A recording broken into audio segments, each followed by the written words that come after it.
Tell me a little about this attire today, Marianne. What we got here today?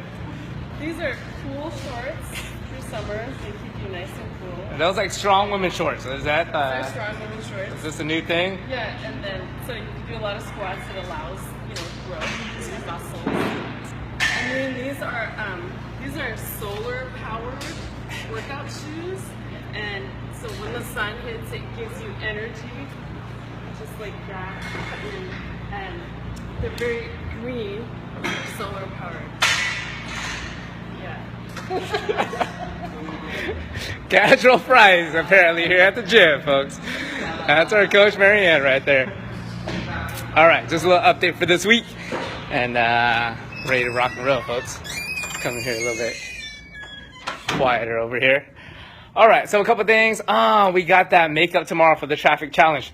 So we have about 16 of our clients, students who need to make up the challenge. So come out and cheer them on. For those of you that are participating, all of our ladies in the health level, you guys will be going up first. So there will still be an 8:30 a.m. class. We'll wrap that up right at 9:30. So expect to start your heat at 9:40. All right. So for you ladies, make sure you come here early, warm up. If anyone is here early during that 8:30 o'clock class and you're not taking class, I would appreciate some help to set up, just like we set up last week. And then for our athletic ladies and all our gents in the performance and athletic level, you guys will be going 20 minutes afterwards. So plan to start your wave right at 10 o'clock. All right. So once again, all our health ladies, including Miss Carrie, who's on watching right now, you guys will be going at 9:40. So make sure you're here a little bit early, warm up, and then we'll go over the workout real quick. Okay. We're gonna try to wrap this one up pretty quick, and it won't be like the long hang up from the first week that we did. Cool. All right. We got a ton of stuff coming in the summer, but I'll do another write-up or another video on that another time. Okay. Today I want to talk specifically about like taking a break from training, taking a break from the gym, and then trying to find your way back. All right. So we have a couple students who have taken a hiatus, so they may have been gone for a couple months or a couple years, and now we're starting to see them come back, which is awesome, right? And so for me, it's like that story of the prodigal son, right? You're always going to welcome them back, because anyone that leaves, for the most part, I feel like we failed them in some way. All right, so I know that a training works. I know it's super effective, but something along the lines, maybe we didn't pay enough attention to them. We didn't build enough relationship with them, or maybe we didn't help them understand the training methods where they weren't getting the right results.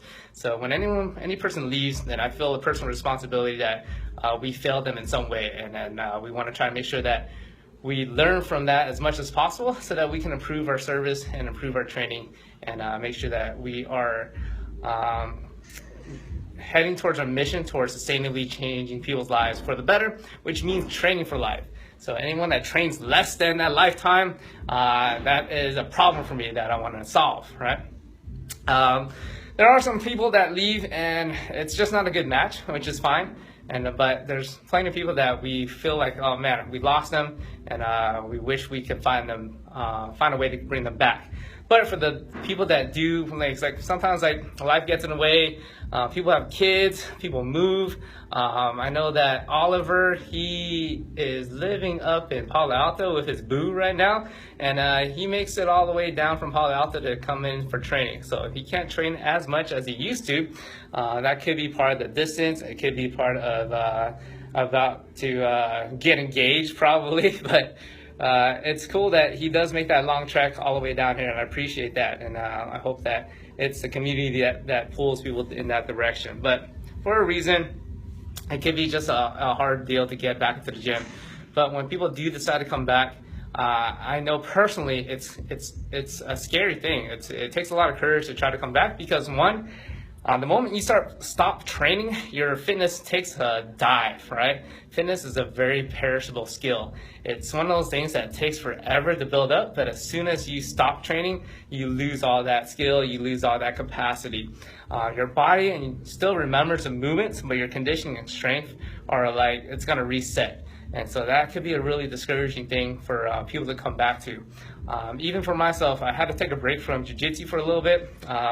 The schedule got super busy here at the gym, and then I also started having a problem where I was like literally breaking out anytime something would rub my skin.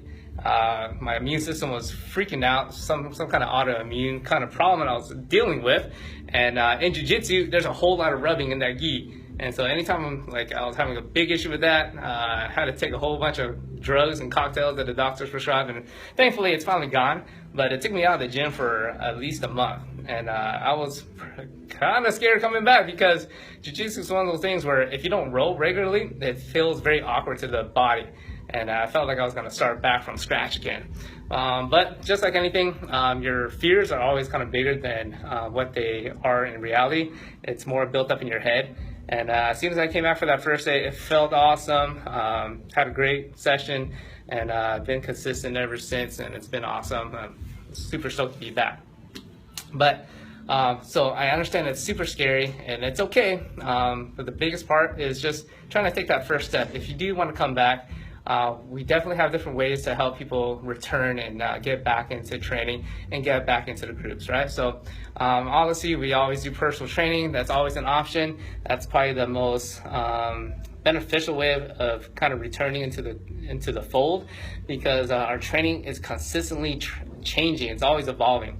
And so if you've been out for a couple of years, it's really helpful to come back and kind of get updated on the movements, and it also gives you time to kind of get back into the groove of things, so you're not just jumping straight into the deep end, right?